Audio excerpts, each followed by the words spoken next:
Luca from New York. Hello, how are you doing, guys? Thanks for waiting. Yes, thank you. Yeah, I love your show. Thank you. So what do you want to talk about today? Well, I'm an atheist, but I'm not particularly, aggressive about it. But I live in New York, and every once in a while, You live in New York and you're not aggressive? Come on, man. People will come up to me and try to give me pamphlets and convert me and whatnot. And when they do that, they start the conversation. I feel I have the right to respond. And I have a couple of ways I try to convince them that God doesn't exist. And I'm wondering if you guys could tell me what you thought about these two arguments, and if you could maybe help me tweak them a little bit. Bring it. And if you had something else, an even better way to talk about it. So my first argument is the basic inconsistency of the notion that, on the one hand, God created us in His image and He loves us and we're all His children, but He sends 80% of every generation to eternal torture, just on the basis of some arbitrary book or whatever. But so it's just if you loved your child, you wouldn't hit him with a baseball bat because he didn't brush his teeth. Right. So it's like a fundamental inconsistency. It just doesn't make sense that He would do that. Okay. And then my other argument is let's put the case that it's 100% true that it's God that faxed the facts of the Bible into the brains of the people that wrote it. It's divinely inspired, blah blah blah, and miracles are true and all that, right?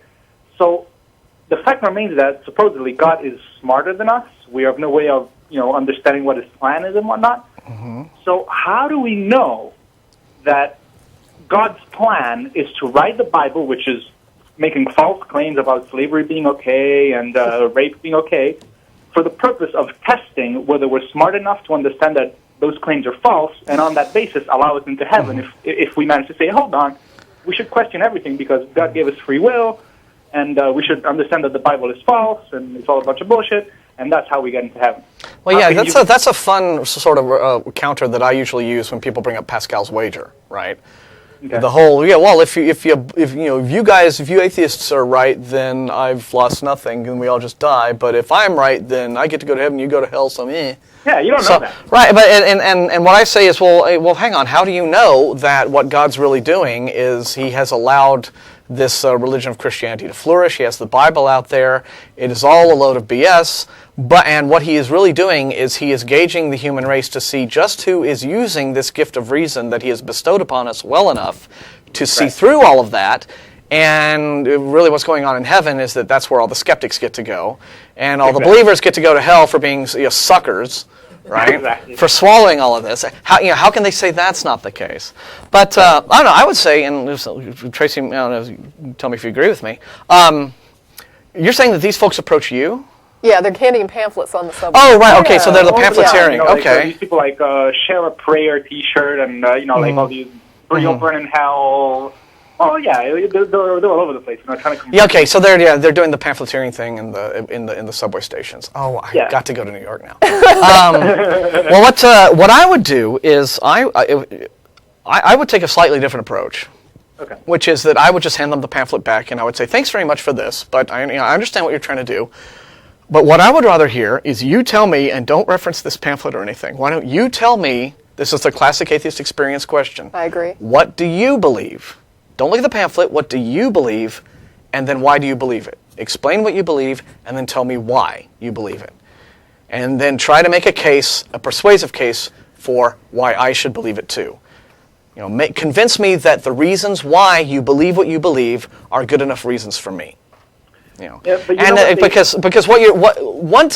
trap that atheists can often fall into when you're arguing with Christians and theists is that you end up bringing up all of these either doctrinal or points about, well, if God's really like this, then why doesn't He do this instead of that other thing? And it's just a quagmire of presupposing God is already existing. Yeah, and it leads into what we're talking about, our general subject of the show today, just sort of apologetics fail, where you're just giving them, because He's a made-up being in the first place, or because they have failed to establish that He is not just a made-up being, you're simply giving them a free ticket to just make stuff up in response to your questions. Well, why does God allow child rape? And then you get William Lane Craig's thing where, well, God, as you said right here, in one of your examples, He's beyond our understanding, right? God has reasons that we don't get because our puny human brains, which He created, so you would think He would have made them better, and more functional. But apparently, he made us he made us stupid so that we wouldn't understand why he does things that he does that don't make sense. And you're just giving them a ticket to make stuff up in response. So I would just, put them on the spot. They've got the burden of proof, not you. Make them answer those questions. Two things I tend to hit are, number one, what is it that you're defining as God? Because whatever you're going to claim about God, I need to be able to reference this thing so that I can verify that what you're saying is true. So whatever you say about God, I've got to be able to go over here and examine that God and say, I agree or don't agree with what you just said about it. Otherwise, you're telling me stuff about something I can't verify, and I have no way to know if what you've said is accurate or not. So unless I know what you're calling God, and it is something I can compare your claims to, I have no way. I mean, to me, that's the same as you might as well be making stuff up, because I have no reality to compare your claims to. Right. But number two is, if they do offer some, you probably won't get past that. But if you do get past a definition of God that you're willing to accept, at that point, you can't move into proofs such as an inspired Bible, because there's this reality that things that don't exist can't be the cause of other things. So that means that when somebody says, I accept the Bible as an inspired book that demonstrates God, the reality is, if there is no God, then that is not a book that is inspired by God.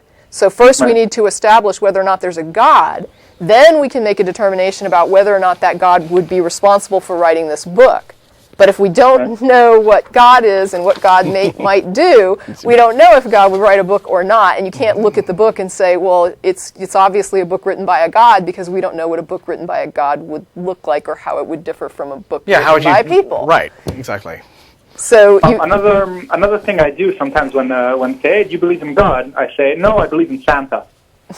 Which is, another version of the spaghetti monster argument. But, because there's a book about Santa, there's, a lore about that. You can say Santa's you can meet Santa at the mall. Well, there is a historic, I think, personage of Santa at some point. Yeah, he's real, historically, sure. So, wouldn't it be awesome if, like, some church for Christmas or something, like, how the malls have Santa, and then for Easter they have the Easter Bunny, and why don't churches just ever, for the fun of it, just have, like, some dude dressed up as Jesus, and you can go and little kids can sit on it. Back from the resurrection. Or just not even that, just have kids sit on it, I was take thinking pictures. It would be pretty gruesome. Yeah, well, see, they just don't want they don't like that idolatry thing, I suppose. Okay. But well, I hope we're we being helped, silly Luca.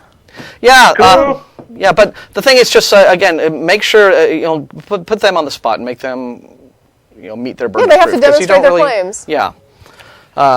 They always tend to go back, and go back to the Bible. I believe because in the Bible, because it's written by God and it's written by God. Okay, but they have to demonstrate there's a God that could author that book. Yeah. Otherwise, you can't get to the book. It's like we can't talk about the book God wrote until we demonstrate there's a God.